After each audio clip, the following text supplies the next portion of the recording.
It was impossible to refuse Ibrahim. How Lovejoy's ruined the insatiable Sultan. Ibrahim was the son of Sultan Ahmed I and his favorite Qasim Sultan. He was born in 1615 and was the third or fourth in line to the throne. This Sultan did not just have 3 wives, but took every woman he liked to his bed. Until adulthood, he grew up in a dungeon with a deaf-mute eunuch, and after the overthrow he sat in a cage room. The Ottoman philanderer was only interested in love pleasures, and he didn't care about the state. No wonder he was overthrown just in time. The child of the dungeon. From the age of 7, Ibrahim lived in an underground dungeon. The noble guy was served by only one eunuch, who was deaf and dumb. According to medieval Turkish tradition, Ibrahim should have been executed in general. His relative ascended the throne, and all male relatives who were potential rivals for the throne had to be eliminated. Ibrahim's mother was on her knees begging the acting sultan to save her offspring's life. Murad IV spared the guy because of the tears of his mother Qasim. The woman insisted that the boy could still be useful to Murad, and he ordered the child to be imprisoned in a dungeon. When Ibrahim was informed that Murad had died and he was now the head of state, the 25-year-old barricaded himself in his dungeon. He felt that he was being deceived and came to be executed. The servants had to drag Murad's body into the dungeon so that Ibrahim, putting his hand through a narrow crack, could touch it and make sure that the servants were telling him the truth. Only then did he come out to the people himself and agree to take the throne. On the throne, the young sultan was actually learning to live anew. He had never dealt with women, but he was expected to give the empire heirs. For these purposes, even a concubine was sent to the crown guy, but he treated her to coffee, gave her a cape, and sent her to the harem. The Grand Vizier and the Sultan's mother did not despair. They decided to work differently. A specialist in love affairs, Jinjikoya, was brought closer to Ibrahim.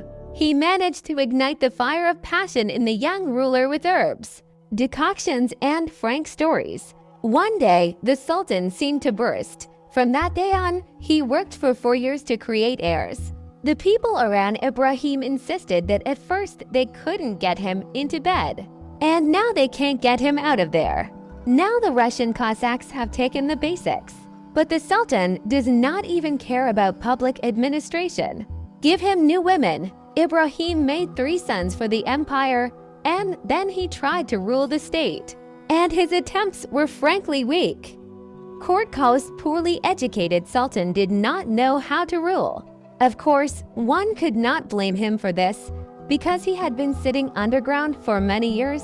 But under him, the Ottomans got involved in an unsuccessful war with Venice. The underhand intrigues under Ibrahim reached a climax.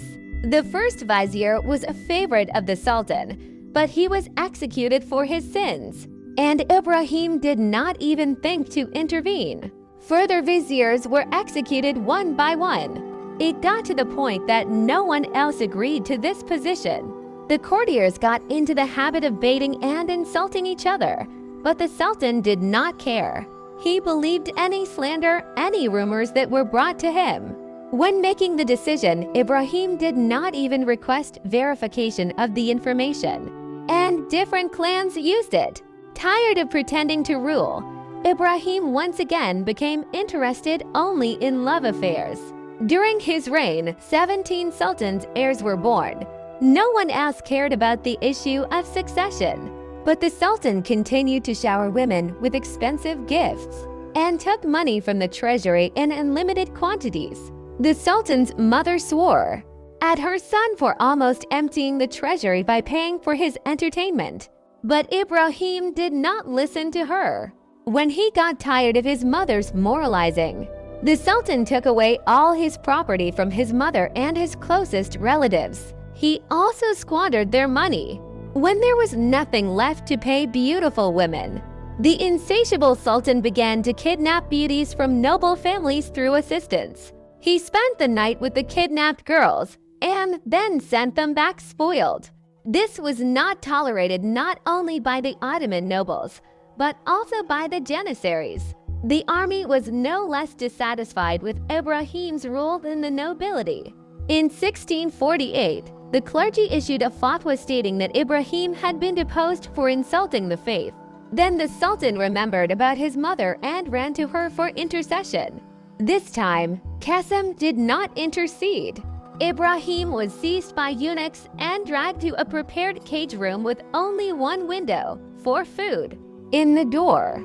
The Janissaries, however, promised Ibrahim's mother not to shed Sultan's blood.